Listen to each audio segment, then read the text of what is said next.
앞으로 2주에 한 번 여러분을 찾아뵙게 될 홍현철 원장입니다.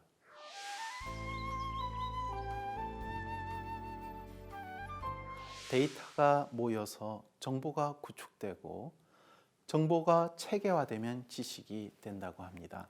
하지만 오늘날은 우리에게 정보와 지식이 과도하게 넘쳐나는데 지식의 축적보다는 지식을 기반으로 한 지혜가 어느 때보다도 필요한 시대입니다. 성경으로 돌아가 지혜를 구한다면 우리가 가진 지식이 더욱 생명력을 얻게 될 것으로 기대됩니다. 한국 선교도 지혜와 성찰이 있는 한층 성숙된 선교가 되기를 바라는 마음으로 이 프로그램을 진행하고자 합니다.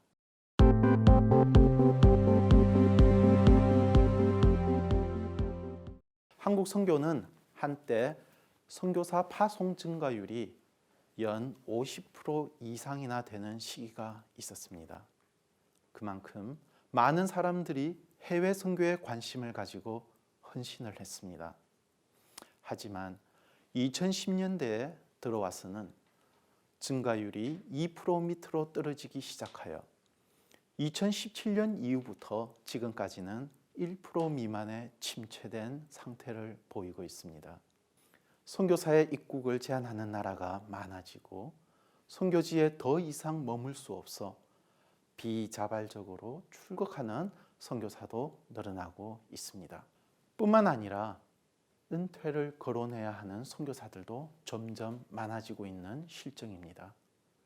특히 선교에 있어 중요한 역할을 해오던 한국교회 또한 사회적, 시대적인 어려움에 맞물려 한국 선교의 미래는 불확실성 앞에 직면하고 있습니다. 이러한 불확실성 앞에 많은 선교사들도 어려운 가운데 있습니다. 지금까지 선교에 헌신하여 하나님의 일을 열심히 해왔지만 오랜 기간을 거치면서 여기저기 말 못할 상처가 생겨나고 점점 지쳐가는 사역자들도 있고 하나님 앞에서 받은 선교의 소명을 이제는 그만 내려놓고 싶지만 차마 말하지 못하는 사람들도 간혹 만날 수 있습니다. 성경 속에서 이러한 침체를 겪은 인물을 만나볼 수 있는데요. 바로 그 사람이 엘리야입니다. 열왕기상 19장 1절로 7절을 보면 엘리야는 하나님께 모든 것을 걸고 달려왔지만 상황이 개선되지 않는 모습을 보고 이제는 완전히 지쳐버린 모습이 나옵니다. 마음속 깊은 말을 하게 되는데 여호와여 넉넉하오니 지금 내 생명을 거두시옵소서 라고 말합니다. 여기에 넉넉하오니라는 단어는 이제 그만되었습니다. 충분합니다. 영어로는 so much라는 뜻을 가지고 있습니다. 오늘날 지쳐있는 사역자들의 마음과도 같을 수 있습니다. 주님, 이제 그만하면 좋겠습니다. 더 이상 모든 것을 걸고 가족들까지 걸고 이 길을 걸어가기는 너무 힘듭니다. 보세요. 여기저기 상처들로 일어서기조차 힘듭니다. 저를 이제 내버려 두세요. 이제까지만으로도 충분합니다. 이에 대한 하나님의 대답을 살펴볼 필요가 있습니다. 여호와의 천사를 통해 말씀하시기를 일어나 먹으라. 내가 갈 길을 다 가지 못할까 하노라. 여기서 하나님은 엘리야가 썼던 그 단어를 그대로 사용하였는데 넉넉하오니라는 so much라는 말을 다시 사용합니다. 이를 살려서 표현한다면 엘리야야 내가 가야 할 길을 충분히 다 가지 못할까 나는 염려한다 라는 것입니다.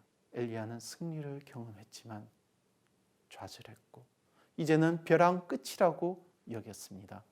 하나님은 엘리야가 양적인 승리가 아닌 묵묵히 걸어가야 할 길이 있음을 알려주었고 그것이 지금까지의 길만큼 중요하고 먼 길임을 알려준 것입니다. 그 길은 이전 사역처럼 화려한 것은 아니었지만 매우 중요한 일이었습니다. 자신의 뒤를 이을 엘리사에게 기름을 붓고 그로 하여금 하나님의 계획과 비전이 이루어지게 하는 것이었습니다. 이를 통해 엘리야는 다음 세대를 통한 하나님의 길고도 긴 계획과 온전한 비전 속에 있는 자신이 있음을 알고 이를 위해서는 묵묵히 다시 걸어가야 한다는 사실을 깨닫게 된 것입니다.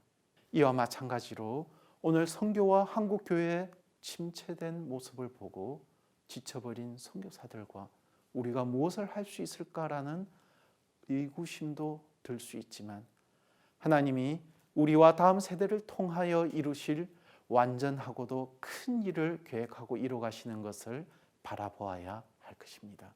우리가 오늘 완전한 승리가 없다 하더라도 하나님의 비전이 우리와 우리 후대를 통해서 이루어지기를 바란다면 양적 성장의 침체나 순간의 좌절에 흔들리지 않고 더욱 책임감 있고 성실하게 오늘을 걸어갈 것입니다.